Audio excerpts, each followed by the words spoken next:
think it's okay to have questions about God and faith and to seek counsel through prayer or, resources, believers, whatever it may be. But we also have to be wary of our motives when approaching the questions that we have or the doubts we have. Like, are we challenging God out of a prideful complex that we deserve knowledge and answers that we don't have?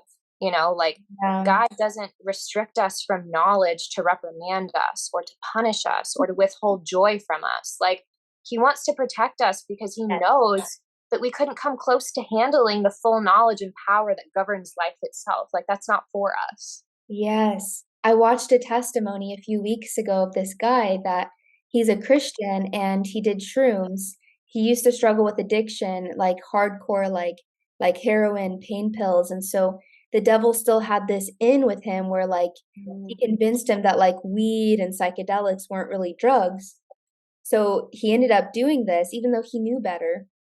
And he had this whole experience where at the end he's in this courtroom and Satan's persecuting him, saying like he ate off of our table. And people that do these psychedelics or whatever else, like if you look for knowledge outside of the word of God, if you look for answers outside of the word of God, there's knowledge out there, but it Mhm. doesn't mean that all of that knowledge is from God.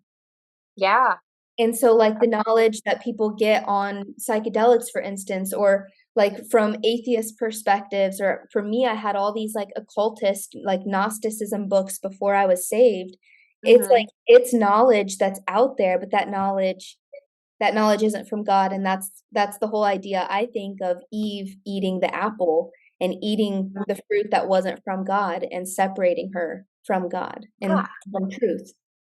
Well, yeah, that's so, like, I was just thinking that's so ironic because Eve was seduced by the enemy into believing that she could obtain access to God's knowledge and power through the tree of life. And she became convinced that, like, good versus evil was relative to God's authority. It didn't have a Mhm. direct relationship with God's authority, and that she could define them for herself by becoming her own authority or to defer to other versions of authority that she deemed higher than God.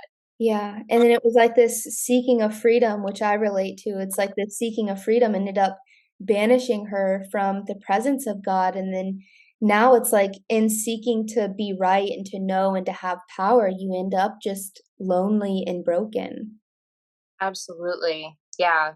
Just reaffirms biblical truth that's so rooted in this concept that, like, as our creator, he designed us with holes in our hearts that can only be filled by him. Like, we can only truly be fulfilled by him. And only in the, like, solely focused pursuit of not just learning about the person of Jesus, but knowing the person of Jesus from firsthand experience can we truly be content.